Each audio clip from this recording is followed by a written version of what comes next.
Okay, so we're going to start here. So, hello everybody. My name is Jordan, better known as Sivak on the internet, and I am the programmer of Battle Kid Forces Apparel, which is a homebrew game for the Nintendo Entertainment System. It was released last February, and for this For this panel, what I was going to do is just maybe real quick show off the general creation process of the game, and then after that I was going to just mainly do Q&A. If the video here will work. Sorry. You want to get back up and No, I got it this time. You can make an NES game, but you can't with your computer. There you go. Well, it's a projector, not a computer. Oh, never mind. See? So, It's cutting in and out. Yeah. okay. So I have to... Work. Just close your eyes. Move your mouse Maybe I around should just turn the constantly. laptop around. Just move your mouse around constantly. Okay. It's the cable connection, it seems like. So the... Make sure it's inserted firmly on both ends. Well, whatever. It just cuts in and out, and it does. Yeah, The program itself, the idea, it started back in around September time of 2008. And you might know some of these are I Want to Be the Guy, the abbreviation. That's what it was originally called. It didn't get its official title till late March, which you can see up there in the corner. But I had played the game I Want to Be the Guy, and I really liked the game for some reasons, and I really hated it for some reasons. More obvious. So, yeah.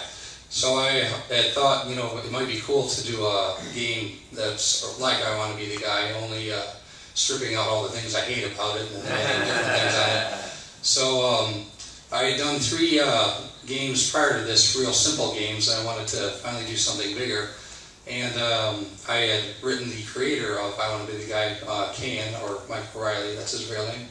And I asked him, you know, hey, are you cool with me doing this? And he's like, yeah, that sounds cool. So I set to work in late September, and in October 13th, that's, you don't see the day on this one, I had come up with this. It's the very first build that I have on my computers. Excuse me. I'm also fighting off a cold here, so if I don't sound up to par, that's why. But yeah, it's real simple. You might notice no animation or anything like that. I have a controller too. So it's real basic, but getting all this to work was really the hardest part of the whole game. Getting to interact with the background correctly. Spikes don't kill yet either. But yeah, this was the basic game engine. Press V to switch rooms. And yeah, you can do this in the old versions. But yeah, that was soon to change. That was epic. But yeah, so I got this done. Then it was a matter of just adding to it. Use this, sorry. And I'm going to skip ahead to the 20th. This is where some of the real core of the game started to take place. He's animated. It looks kind of quirky here, and yet notice I have the 2 items up here. These were planned from the start. The double jump and the feather fall item, where you fall slowly. You can walk into the rooms again. And what I originally, this was the first area I had in mind. I didn't necessarily intend for this to be where you would start the game, but it's the waterfall area, which appears as home of the 4th boss of the game. But yeah, I just had fun with this. And I also started to get ideas of how to incorporate the items into the game. We need to use a combination of like the feather fall and the double jump at the same time. So like you go here and do that. Other things that were like the save rooms. I don't have the actual save symbol in there yet, but yeah, that was the next build of the game. That was pretty significant. And then finally, go to November 4th here. This is where I almost had just about everything needed for the actual game. I was here. It's a beeping sound when the enemies hit you. The enemies don't actually kill you yet. But you can also shoot in this one. and the animation's a little bit more not as jerky. And I'll show you what the old death animation looked like. It's pretty stupid. It's headphones. But yeah, and then finally, the game really started to come into its more or less final form here. You know, now we have the save point, doesn't have the message box yet, but he's green. The animation's a little better. Originally, he was going to have like a little house, and then with an extremely big couch and big plants, but that got stripped. But yeah, this is the first area with the old graphics on it. So the enemies, you can't walk past them in this one; they fall instantly. And there you go. So yeah, that was the general creation process, just getting an engine, adding items, adding to the engine, and then once I reached this point, it was just a matter of adding content. And if you look here, the very last build that I kept was 711. That has the whole game up except for the final boss and except for the extras like the cutscenes and the boss rush and all that good stuff, which were obviously added later. And yeah, other than that, it was just adding content, and nothing really significantly changed from the build I just showed you. Excuse me.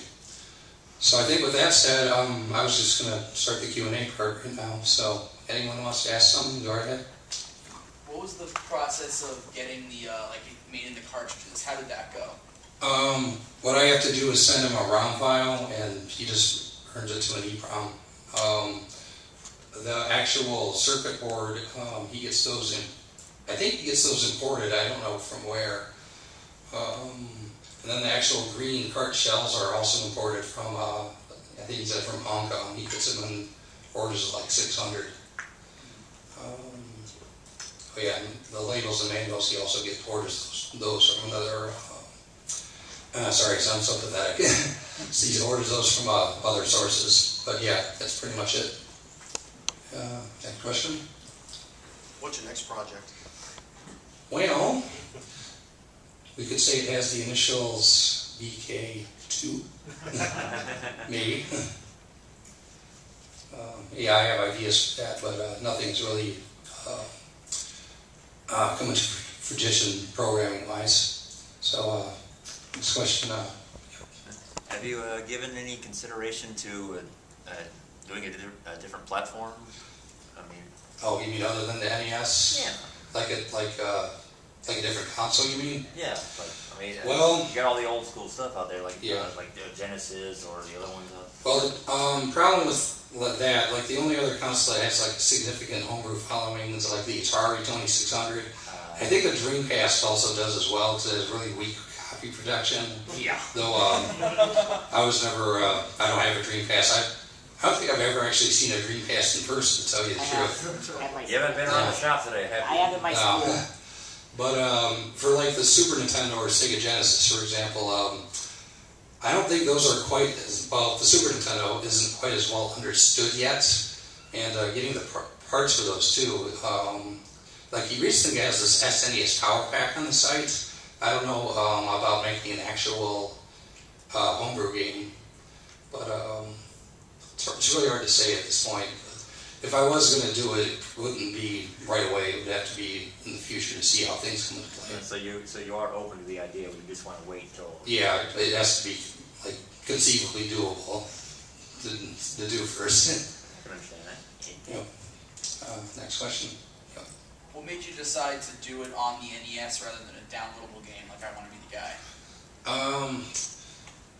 Let's see. Kind of ties into how I got to the homebrew scene. Like, there are other homebrew games out there. Like, first one is a game of Sudoku. I'm like, wow, someone made a game on the NES? That's awesome. I want to try that.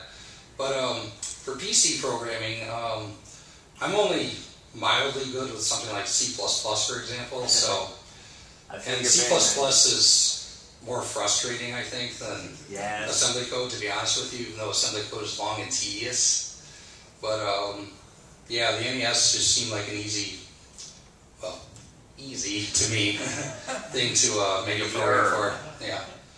Yep. Just a comment, if you want to see a nightmare of assembly code, go on the blog for fan translation, Mother 3. There are a few samples on there that'll make you want to kill yourself. Yeah, I've seen that. It's You've fun seen to both of them? make sense of Yes. times Peter. and out of this. Yeah. Yeah.